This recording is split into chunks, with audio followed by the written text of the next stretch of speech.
Assalamu ala rasulillah wa ala alihi wa sahbihi wa mawalah wa la hawla wa la quwata illa billahi wa ba'd. Alhamdulillah, di pagi hari ini kita bisa duduk kembali setelah melaksanakan kewajiban Allah. Salat subuh berjamaah, kita beriman sesaat untuk bertolabul ilmi.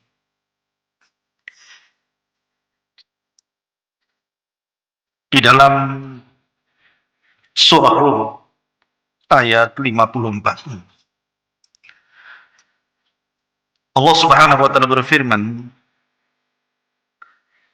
Allahul ladzi khalaqakum min ba'di Allahul ladzi khalaqakum min dha'fin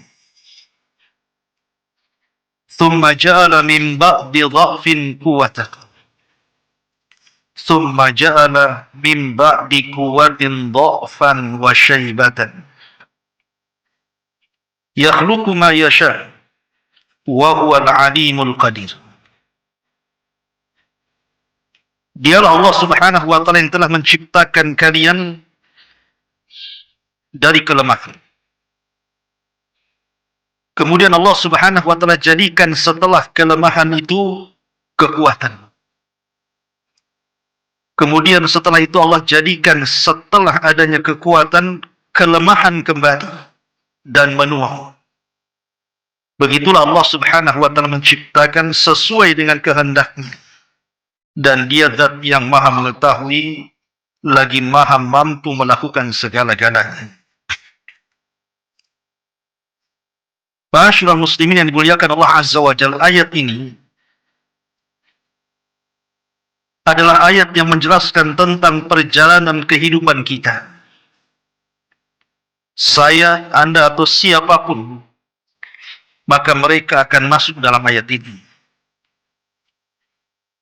Ketika Allah Subhanahu wa taala menciptakan kita dan kita berada di rahim ibu kita, kemudian Allah Subhanahu wa taala ciptakan kita ke dunia, maka kita lihat bayi-bayi itu sangat lemah.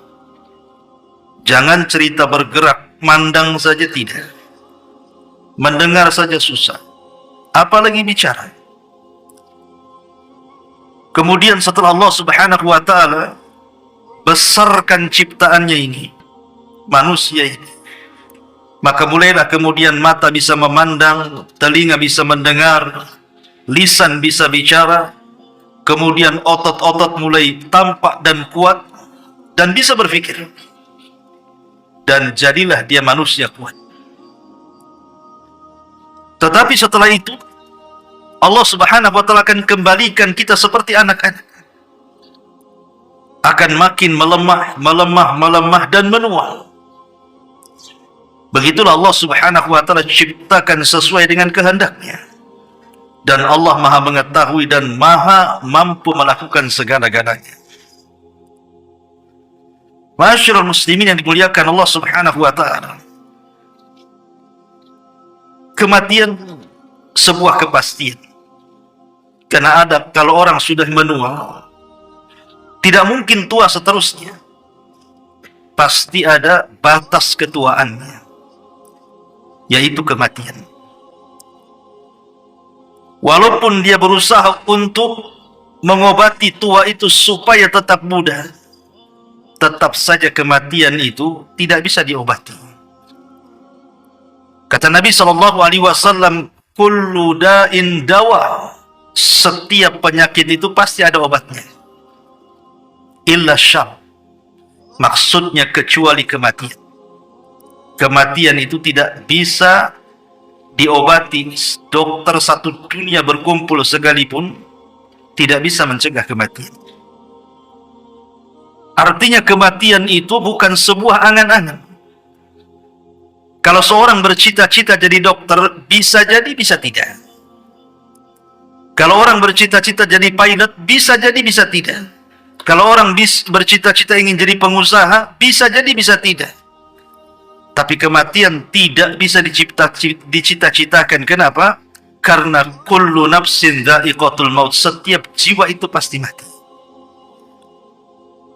Ma'asyiral muslimin yang dimuliakan Allah Azza wa Jalla, saya akan sebutkan beberapa alamat tanda-tanda di mana tanda-tanda ini kalau ada pada diri kita, ketahuilah bahwa ajal dia telah dekat. Tapi tanda-tanda ini tidak bisa kita pastikan secara pasti. Ini tanda-tanda secara umum. Kalau seandainya tanda-tanda ini ada pada kita, ya bisa kemudian itu menjelang ajalnya atau dekat dengan ajalnya, atau bisa saja mungkin masih lama ajal. Tapi tanda-tanda ini bisa dijadikan acuan. Kalau ada pada diri kita, maka bersegeralah bertobat kepada Allah Subhanahu wa ta'ala, berarti sudah dekat kematian kita. Ma'asyiral muslimin yang dimuliakan Allah Azza wa Jalla, yang pertama, usia 70 tahun. Nabi SAW mengatakan, Inna a'mara ummati baina sittina wa sab'in. Sesungguhnya umur umatku berkisar 60 sampai 70 tahun saja. Wa qalilun ma yajuzu dzalik. Dan sedikit yang melewati usia 70 tahun itu. Dari sini Nabi SAW membatasi usia umatnya antara 60 sampai 70. Artinya 70 itu bukan minimal, tapi sudah maksimal. Kalaupun seandainya Allah Subhanahu wa ta'ala takdirkan di usia 70 tahun dia masih hidup, dan banyak juga yang di usia 7 tahun kan tidak mati juga, ada yang sampai 80 tahun juga tak mati-mati juga. Tetapi saya bicara umumnya manusia. Jarang umat Islam itu melewati 70 tahun kecuali sedikit. Artinya kalau orang sudah berusia 70 tahun, maka hendaklah umur 70 tahun itu mengingatkan dia akan kematian.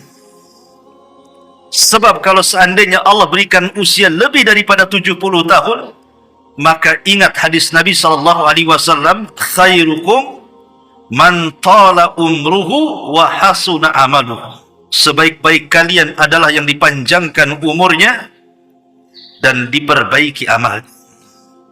Tapi sejelek-jelek kalian adalah man tala umruhu wa sa'a amaluhu. Orang yang dipanjangkan umurnya makin buruk pula perbuatan. Ini yang pertama. Yang kedua, uban yang ada di kepala. Karena umumnya orang beruban itu kan usianya sudah tua. Jarang kita lihat anak-anak sekolah SD beruban, itu penyakitan. Atau anak SMP gitu kan. SMA, jarang kita lihat ada orang beruban. Biasanya uban itu muncul di atas 40 tahun. Itu sudah mulai satu itu tumbuh.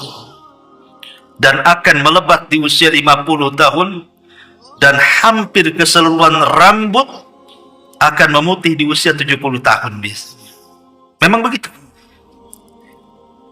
Ma'asyiral muslimin yang dimuliakan Allah Azza wa Jalla, ketika Allah Subhanahu wa ta'ala berfirman dalam Al-Quran, waja'akumun nadhir, waja'akumun nadhir, ketika Allah Subhanahu wa ta'ala mengingatkan soal umur 40 tahun ke atas, Allah mengatakan waja'akumun nadhir, telah datang peringatan kepada kalian. Ulama tafsir mengatakan yang dimaksud nadhir dalam ayat itu adalah asy-syaib. As-sayyib maksudnya uban yang ada di kepala, syaibah. Makanya orang Arab kalau orang tua dibilang syaibah karena banyak ubannya. Ya. Makanya kita lihat perkataan para ulama. Al-Imam Al-Baghawi rahimahullahu ta'ala mengatakan, asy-syaibu nadhirul maut. Uban yang di kepala itu adalah peringatan dekatnya ajal dia. Kemudian juga Imam Ibnu Qutaibah rahimahullahu ta'ala mengatakan, ra'a Iyasu atau ra'a Iyas bin Qatadata, ra'a Iyas bin Qatadata sya'ratan bayda. fi lihyatihi. Jadi Imam Ibnu Qutaibah menceritakan tentang Iyas ibn Qatadah.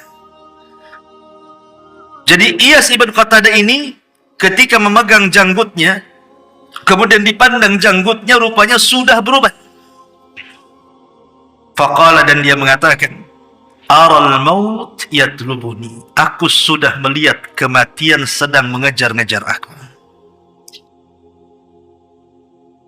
Masyarul muslimin yang dimuliakan Allah Subhanahu wa taala. Makanya kalau orang sudah tua, kemudian ubannya semakin melebat, diharamkan dalam Islam itu menyemir dengan warna hitam. Karena itu peringatan masalah. Sampai-sampai Nabi SAW mengatakan, asyayyibu nurul mu'min. Ingat bahwa uban di kepala itu cahaya bagi seorang mukmin. Dilarang kita mencabut.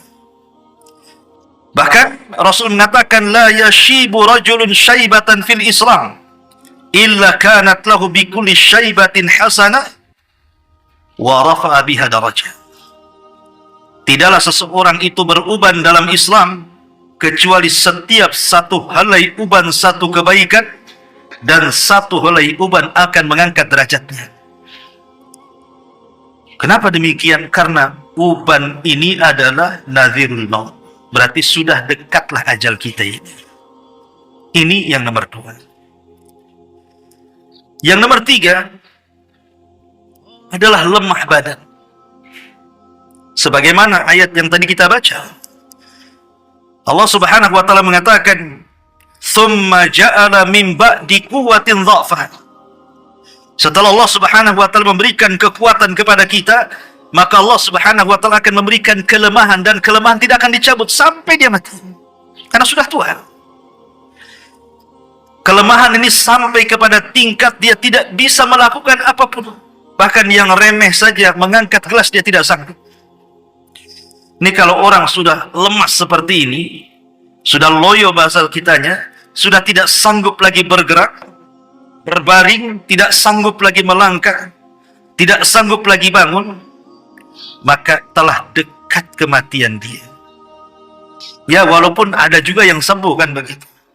Tapi sekali lagi ini tanda-tanda umum. Orang kalau sudah seperti ini, berarti telah dekat. Dia harus segera meminta kepada Allah, wala tamutunna illa wa antum muslimin. Minta kepada Allah jangan sampai diwafatkan kecuali dalam kondisi Islam. Kemudian juga yang nomor 4 adalah orang susah tidur. Kita lihat ikhwatu fiddin, orang-orang yang susah tidur, atau mungkin sebaliknya banyak tidur. Dan kita lihat orang-orang yang sakit parah gitu kan, yang dengan sakitnya mengantarkan kematian. Itu kita lihat mereka ada yang tidur terus, nggak bangun-bangun. Ada yang sebaliknya, dia susah tidur, guling sana, guling sini. Terakhir, kemudian dia meninggal. Artinya ini juga tanda-tanda umum gitu. Hati-hati kalau susah tidur itu. Kemudian juga kalau banyak tidur juga hati-hati. Ini tanda-tanda alamat umum dekatnya ajal orang itu. Kemudian yang kelima, hilangnya selera makan. Orang-orang yang mendekati ajal itu makan nggak selera ya. Jangankan yang dekat ajalnya, yang kadang-kadang sakit parah tapi mungkin masih lama ajalnya. Antum datang mengunjungi bawa buah yang enak-enak, apel, duku, macam-macam. Itu yang makan yang jaga, bukan yang sakit. Yang sakit apa? Makan bubur saja, itu pun tak berasa. Karena hilang selera makan mereka. Hilang. Maka hati-hati nih kalau orang selera makan. Kayak kemarin musim corona itu. Coba lihat. Kan musim corona itu hilang rasa. Tentu besoknya mati saja. Ini kalau orang-orang hilang rasa ini, hati-hati. Ya. Masyarul muslimin yang dimuliakan Allah Azza wa Jalla. Kemudian yang keenam, sakran. Sakran ini diambil dari ayat Al-Quran, di mana Allah Subhanahu wa taala mengatakan, wa ja'at sakratul mauti bil haqq dzalika ma kunta minhu tahid. Dan telah datang sakran, sakarat. Sakarat di sini artinya hilang akal. Jadi akalnya itu sudah kayak orang mabok. Sakron itu diambil dari karena mabok. Lihat orang mabok itu hilang akal. Jadi kalau sudah hilang akal, sakit sampai hilang akal, ini sudah dekat-dekat ajal. Kemudian juga yang nomor 7, sesak dada. Lihat orang yang meninggal dunia itu, sesak dada. Hati-hati nih yang punya asma. Ini kita katakan bahwa ini tanda-tanda umur. Ini kalau sudah sesak, tidak sembuh-sembuh, maka banyak-banyaklah bertakwa kepada Allah Subhanahu wa ta'ala. Kemudian tekanan darah. Tekanan darah semakin menurun. Kita lihat kan di rumah sakit nih, kadang-kadang kita lihat di layar televisi ada tekanan darah itu semakin menurun sampai angka 0, kemudian meninggal. Jadi kalau tekanan darah ini semakin menurun, wah, makanya hati-hati. Antum yang mungkin di rumah sakit, jaga orang sakit, kebetulan juga ada detak jantung di situ kan, karena memang itu kan dari darah yang dipompa jantung sebenarnya. Kalau semakin melemah, segeralah bisikkan di telinganya, ditalkin. Jangan-jangan itu akhir hidupnya, walaupun ada yang selamatkan itu, naik lagi kan begitu. Tapi umumnya mau seperti itu. Segeralah kemudian kita bisikkan di telinganya kalimatun tauhid la ilaha illallah. Kata Nabi SAW, lakinu mautakum bila ilaha illallah. Ejahkan kepada orang yang sedang sakaratul maut dengan kalimat la ilaha illallah. Termasuk ketakutan. Ketakutan dengan kematian itu sendiri. Orang kalau lagi sakit, kemudian terpikir takut mati, takut azab, takut neraka, akhirnya menangis terus dan begitu seterusnya. Ada yang mengatakan ini ajal sudah dekat. Tapi takut seperti ini, kalau kemudian dia semakin memperbanyak zikir dia, ingat dia kepada Allah Subhanahu wa ta'ala, ini semakin baik. Tapi orang-orang kafir yang tidak kepikiran akhirat, justru angan-angan mereka itu masalah dunia. Takut tidak bisa mabuk lagi, takut tidak bisa zina lagi, takut begitu dan begitu. Na'udzubillah. Maka ini juga bagian daripada tanda-tanda. Kemudian susah berpikir. Sampai terkadang ditanya A, jawabnya B. Ditanya B, jawabnya C. Nah, ini kalau sudah balelo bahasa kitanya nih, orang sakit nih seperti ini, itu tanda-tanda. Hati-hati. Dan yang terakhir tentu biasanya merubah warna dari kulit. Kita lihat kan orang mati kadang-kadang kulitnya jadi biru, jadi menguning. Nah, ini juga tanda-tanda. Ya. Ma'asyiral muslimin yang dimuliakan Allah Azza wa Jalla, ini tanda-tanda secara umum. Saya katakan tadi tanda-tanda secara umum. Tapi tanda-tanda ini bisa digunakan acuan kepada kita untuk mengingat kematian. Karena ibrah itu sebenarnya bukan masalah tanda-tandanya, tapi ibrah itu adalah setelah kematian. Apakah kita akan selamat dari fitnah kubur, ataupun selamat dari azab kubur, atau sebaliknya kita tidak selamat dari fitnah dan azab kubur? Ibrah itu setelah kematian, bukan sebelum kematian. Makanya ada istilah para ulama, ibrah itu bukan di mana kita mati, tapi bagaimana caranya kita mati. Su'ul khotimah kah? Husnul khotimah kah? Ma'asyiral muslimin yang dimuliakan Allah Azza wa Jalla, karena tadi bahwa kematian ini sebuah kepastian, datangnya pun tanpa pemberitahuan, dan kematian bukan akhir dari sebuah perjalanan. Tetapi walaupun kematian sebuah kepastian, datangnya tanpa pemberitahuan, dan bukan akhir dari sebuah perjalanan, tetap kita tidak boleh, bahkan dilarang bercita-cita untuk mati. Tidak boleh. Walaupun kematian itu pasti mendatangi kita, tapi bercita-cita ingin mati tak boleh dalam Islam. Kata Nabi SAW, la yatamanna ahadukumul mauta. Janganlah kalian berangan-angan ingin mati. Wala yad'u bihi, bahkan jangan pula berdoa. Min qabli an ya'tiyahu, sebelum datang kematian itu. Kenapa demikian? Innahu idza mata ahadukum inqata amaluhu. Sebab kalau betul-betul dikabulkan tuh ingin mati kemudian besoknya mati, ingat kematian itu bisa memutuskan amal. Jadi kematian itu bisa memutuskan amal. Wa innahu la yazidul mu'min umruhu illa khair. Dan bagi seorang mukmin bertambahnya umur itu sebuah kebaikan. Dan kematian itu menghilangkan kebaikan. Makanya ketika Nabi SAW menasihati pamannya Abbas. Abbas ini satu hari sedang sakit parah. Karena tidak tahannya dengan sakit. Akhirnya dia bercita-cita ingin mati. Maka Nabi SAW menasihati pamannya dan mengatakan, Ya Abbas, la yatamanna ahadukumul maut. Imma muhsinan fala'allahu yazdad, wa imma musi'an fala'allahu yasta'tib. Hei Abbas, janganlah salah seorang di antara kalian berangan-angan ingin mati. Sebab kalau dia orang baik, Allah takdirkan tak jadi mati, dipanjangkan pula umurnya, berarti dia bisa menambah amalannya. Tapi kalau dia orang jahat, tiba-tiba Allah panjangkan lagi umurnya tidak jadi mati, berarti adalah kesempatan untuk bertobat. Tapi kata Nabi SAW, wa in kana wala bud. Kalau memang sebuah keharusan, kita ini ingin mati karena mungkin sudah merasa menyusahkan orang. Orang-orang yang merawatnya sudah bertahun-tahun, kasihan dengan mereka.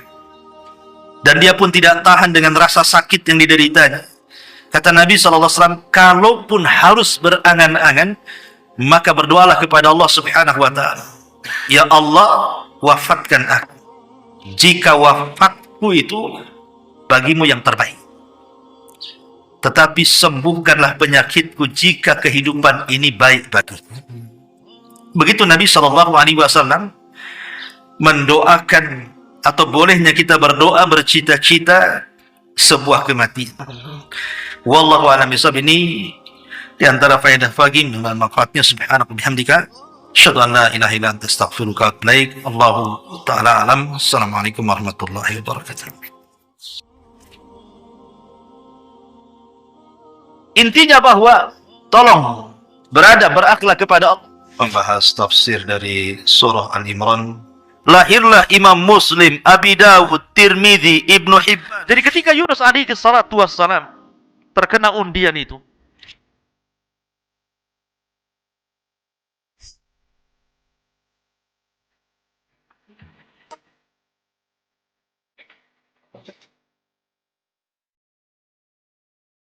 Merosit memberikan perlindungan 24 jam dari keluhan asam lambung.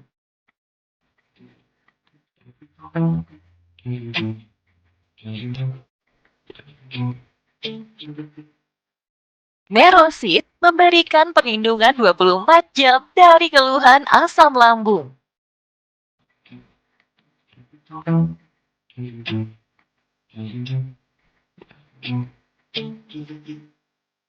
Merosit memberikan perlindungan 24 jam dari keluhan asam lambung.